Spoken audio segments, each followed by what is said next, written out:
Hey, what's up, guys? This is Mark Nizzle, and this is War Help in our Discord deep dive section. So from my mobile phone, how I got out to this channel was I clicked on these three bars on the top left, went down to guides, and then I clicked on War Help. That's what put me onto this channel. This channel is made to help people get fast tracked and learn our war strategy. And then it's also a good spot to come to get a good refresher, especially if you feel like you know it all.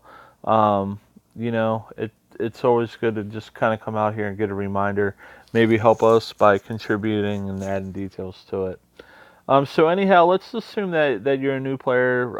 You might not have came from a alliance that did structured board strategy.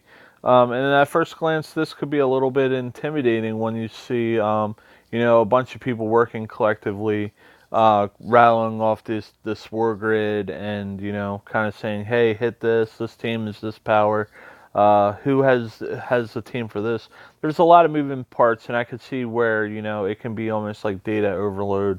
Because it does seem kind of intense, but it's really just people collectively working towards getting those 5 points so we can open up as many war chests as we can early and often. So anyhow, let's take a look at the channel real fast before we actually kind of go through everything um, in full detail. So as you see, as I'm scrolling down, there's a lot of documentation that we've added that came from other websites that we brought into this channel. And then as we go down, we'll see some write-ups that are specific to our strategy that we came up as leadership, and kind of our things that we're doing a little differently and kind of strategizing for. So that kind of gives you an idea of what we'll be talking about. So let's start from the top. One of the things that I have a big frustration with in this game is that it lacks good documentation and instruction. And maybe it's done by design, but you'll notice that a lot of people have actually taken considerable efforts to kind of just elaborate and articulate on all that missing content. Basically, I kind of feel that the war instruction from the developers is, "Hey, welcome to war. Set your lineup. Here you go. Have fun. Figure it out." And that's not really the right mentality. I think war can be very frustrating to people that are kind of just like going into it for the first time, kind of excited, and then you realize that you can only use your heroes once. You need 30 of them. You really just kind of get thrown into it, and you learn really fast. Like man, I really have to develop and formulate a lot of teams. So this wiki right here kind of gives you all that stuff that you never got in that in-game documentation. It'll tell you about the respawns. It'll tell you about the field aids. It'll tell you how much the board is worth. It'll give you a lot of information that really kind of helps you understand the mathematics that kind of go into the war strategy that help us formulate the winning plan. So I would definitely recommend giving this a read, even if you feel like you know all aspects of war. I guarantee that you'll probably learn at least one thing out of that. So the big thing on what we do is we definitely use this war grid strategy quite a bit. A lot of people might not have ever seen this, so let's talk about this really fast. So this is a picture of 29 teams on the board, and the most that you can field is 30. So we do this war grid thing. Think of it like Battleship, where you would be calling out quadrants to possibly hit the enemy's battleship. Same format here is basically from left to right. We're doing columns. So A would be your leftmost, and then B, C, D, and then you work out to your rightmost column, which is column E. And then we're doing rows from top down. So rows are starting at 1, and then they'll go all the way down to 6. And the 5 columns and the 6 rows will give us the 30 teams. So the screenshot shows 29 teams here. E1 is an empty cell, as you can see. It still gets labeled, and it gets mentioned in our banners that it's empty, mainly because we want to make sure that players are aware of that. that, like, especially if we're telling people to hit in column E, like we say, hey, we need somebody to hit E2, this is a 2700, and then the person goes over there and ends up hitting E3 because they thought E2 was E1 and they had their grid not unified to what we're using. So that's why we have that here. This is very important to what we do. I would say that if you've never done it before, this is a must-have. So make sure that you guys know that. That'll be really key and help you out with a lot of confusions. So the next stuff here, this is a bunch of stuff that actually came from 7 Days Alliances. 7 Days Departed was one of the best alliances in this game for a very long time. They were number one, ranked on the leaderboards easily probably for about 14 months. And they've always kind of been, today as the game is growing, they've always kind of been like in the top 10, the top 15 or 20 ranked. It's a little bit of a revolving door nowadays at the top. So a lot of this stuff is kind of came from them. You know, they've kind of spent some extra cycles detailing a lot of the stuff that you would find in the wiki here. And then, you know, they have some documentation on some of the worst stuff that, you know, kind of ultimately ravels into our strategy a little bit. And of course, we put our own spin to it as well. So that kind of gives us just like a framework more so of, you know, the worst strategy and stuff there. I attached some documentation here that kind of helps you out with building war attack teams. It talks about color stacking in this particular documentation. This is basically what I would recommend that everybody's doing. I'm not going to spend too much time on talking about color stacking in this video, but our whole strategy is based around doing this. So make sure that you take the time to read this. You ask questions about it. If I need to do a video on this, let me know because I will do it. I also added some things here to help you out with building your teams. This is Tiles to Charge chart that basically will tell you how many tiles or how many matches it would take to get the mana to go.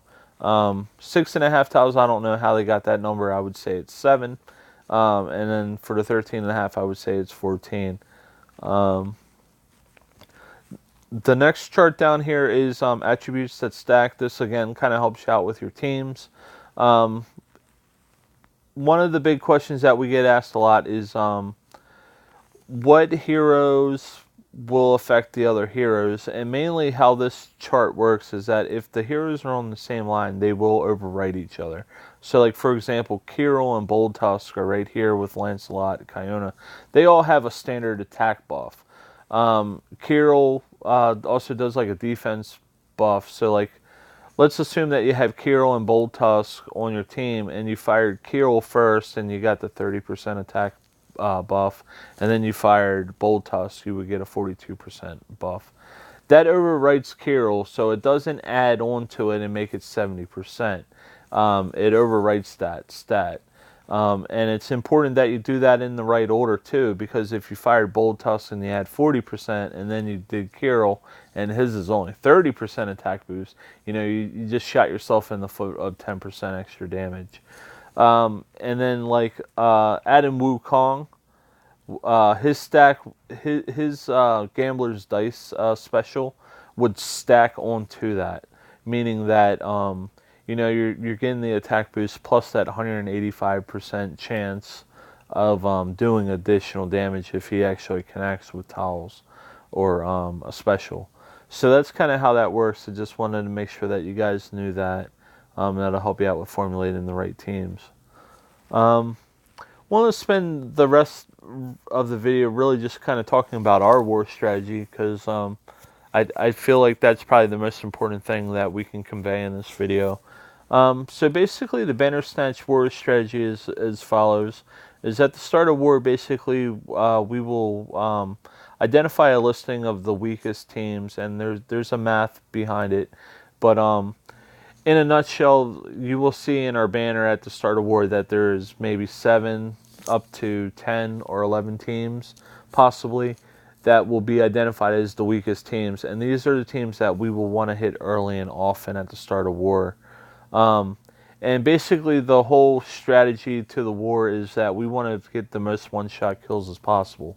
So by knocking those teams down at the start of war, it gives us the chance for them to respawn as at 6 hours and then 8 hours and then 10 hours. In theory, we should be able to get to them about 2 times before we go to flip. And then, during the times when we're trying to flip the board, where, we could probably recycle the entire board within an hour. We get them back up again, and then we can knock those weak teams down and possibly push for a second flip in that window. So that's key in helping us get the lowest teams out early and often for us. And that's kind of how we rack up our easy points, is by doing that. One of our war attack strategies is that we work as a team, and I always say that we're rowing the boat in the same direction with our communication. So kind of just some of the expectations that we look for is that people say, "Hey, I'm online. I'm looking to attack. What is the toughest team right now? What's the weakest team? This team is wounded right here. How much team power you think this is left?" And that kind of stuff. Just start the conversation, get people talking, let people know that you're available and that you're involved in the strategy. And between the players online, we normally do a great job of working together and strategizing on knocking out the team. So that's probably just as important as anything that we do, is that when we're attacking, we want to attack teams above our power. So we're doing a little bit of giant slaying to a certain extent, but we're not swinging at things that are way out of our league unless we absolutely have to. Basically, we're asking our players to hit within 300 power of the team that they're fielding. So if I'm fielding a 3,200 team, I'm looking for teams that are 3,400 to 3,500.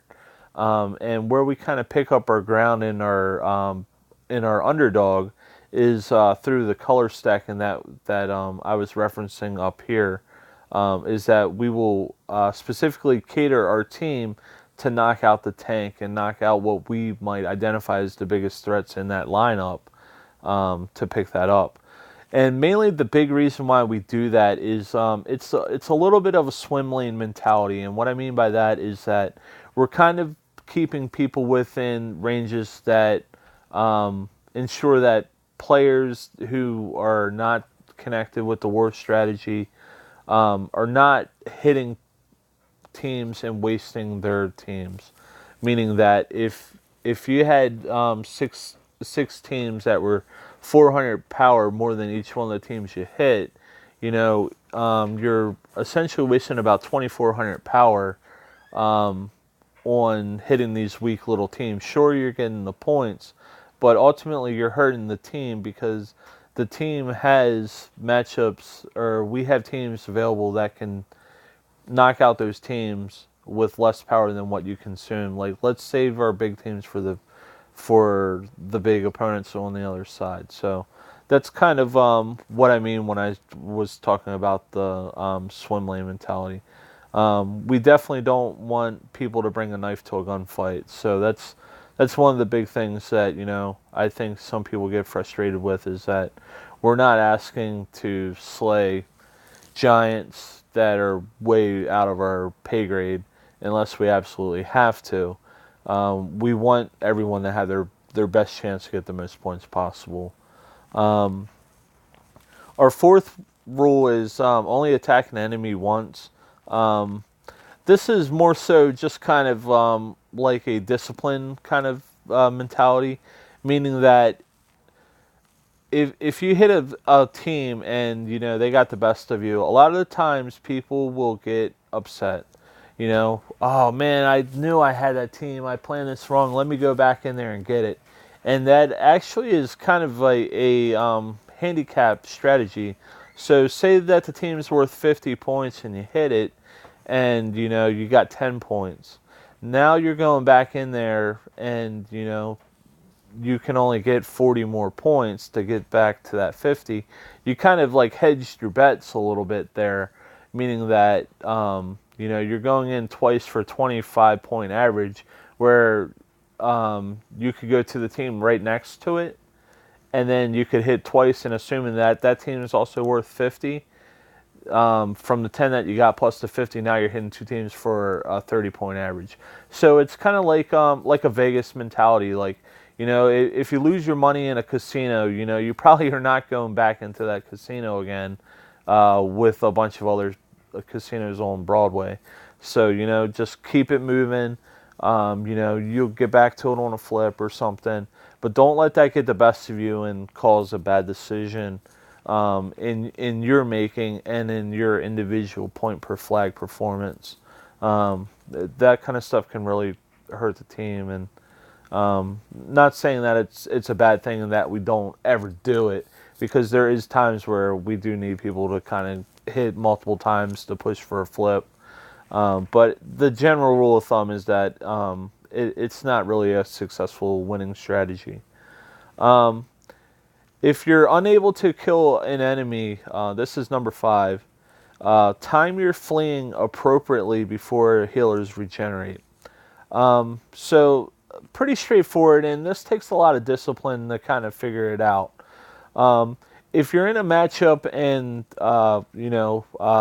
health aid or field aid is the perk, and it's getting ready to go, and you got everybody kind of wounded, if you flee that match, then you will get more points when they're more wounded than obviously you would when they heal.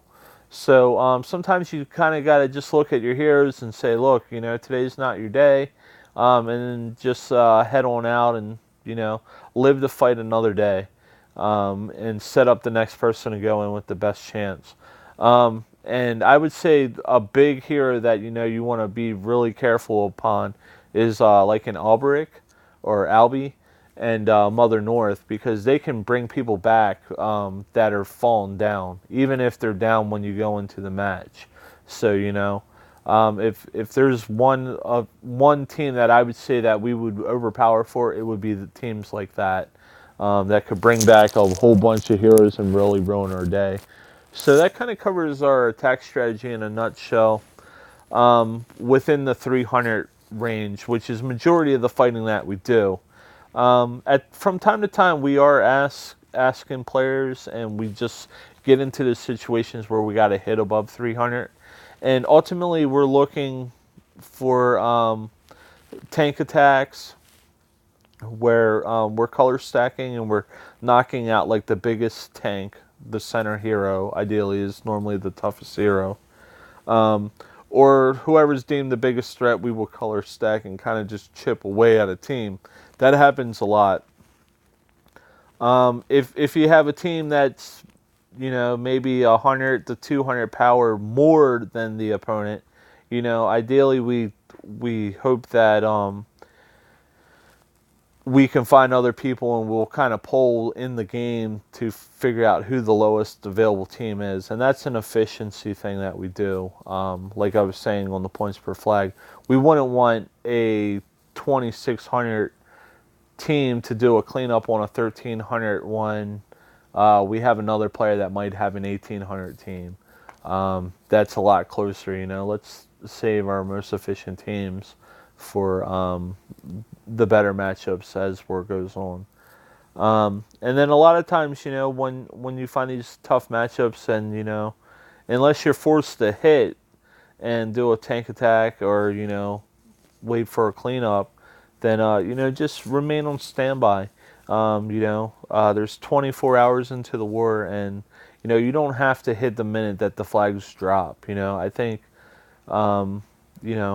a lot of the war is really won off of discipline and patience and stuff.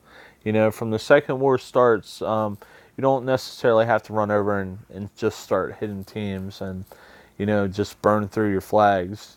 Take your time, find your matchups, calculate your heroes, and everything else just kind of falls into place after that point. The war defense setup tips here. This video is getting kind of long. I'm not going to spend too much time into this, but basically, we have a channel dedicated for tanks. a tank is your center hero. You know, when evaluating the tank, you want to make sure that they have a high shield stat and a high health stat. So normally what I do is I will add a hero's shield and health together, and I'll come up with a total that I will reference for their power. And then we also have recently added another chart over here. It's in the guides, and it's called War Tank Help. And this right here is ratings on a per color basis on how the teams are doing, or how the heroes fare in what they call a durability score. And this calculates actually the attack, shield, and health into the formula. And this is just another algorithm to kind of help us formulate good tank strategy. So it's definitely very helpful resources out here. We also have a 7 Days Departed resource here. I'm not sure if that's still current. I haven't used it in quite a while. And I would say probably the biggest thing that I notice when I do war reviews is that specials fire from left to right, and a lot of times people are not, I guess, aware of that. Because one, you know, we don't play as the computer that much, or maybe you don't autoplay, maybe you're interactively playing quite a bit. But anyhow, when you set your defense lineup, you want to set it to a point where on the leftmost side, your debuffers, your attack boosters, and your ailment healers are all on the left before your hitters go to hit. So, for example, if you know, somebody blinded out some of your snipers, you know, and you got like a hero that can cure ailments, you know, you want to make sure that they fire before those people hit. If you have that healer on the right, it's possible that those healers would those heroes that are doing the actual hit would miss their attack because they still have that ailment there. So that's one of the big things that I think a lot of people forget about, and you know, we kind of catch lineups not being optimized for that, and when we do our reviews, we kind of comment that out a lot. I would go a step further and say that when you set your lineup for the game as you play, just get into the habit of doing that, and then you'll notice when you set your lineup, it'll all be second nature. It's very helpful, you know, beyond just the war help for Titans as well. If you set your lineup in the right order, when you hit the Titan and assume that all 5 of those heroes have their specials on at the same time, you just go left to right, 1, 2, 3, 4, 5. And you know, you don't have to put much brain power into making sure you fired the combo the right ways. You know, just go left to right, and you know, you'll be a lot more efficient, and it'll all become second nature, clockwork.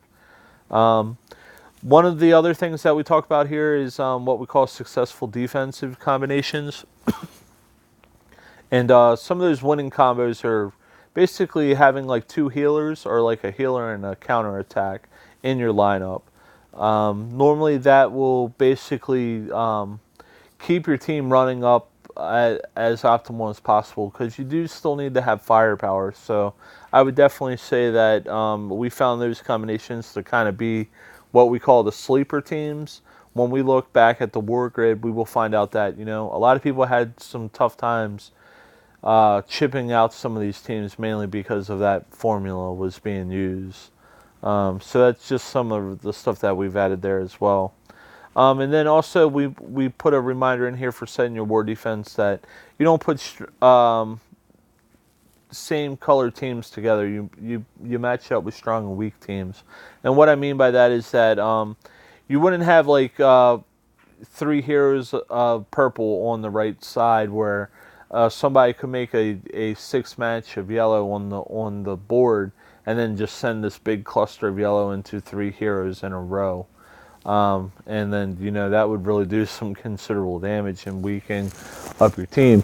What you would want to do is you would want to neighbor strong and weak colors, so like purple and yellow, red and green, green and blue, blue and red would all be those scenarios that if somebody had a big gem match like that, it would hit strong maybe for one hero, but it would hit weak for the others, and you know, just kind of fan out those colors throughout your lineup. So that basically covers this video, guys. I know it's pretty long. We're into about the 25-minute point, but I want to thank you guys for taking some time to watch this and get into the deep dive with me. If you guys have any questions, just shoot me a comment either on Discord or shoot me a comment in the YouTube section here. And then also just give me a like on the video. It'd be good to know that the videos are being watched, and kind of gives us an idea if this is something that will keep going forward. Well, anyhow, I wish you guys all the best, and I'll see you guys in the game.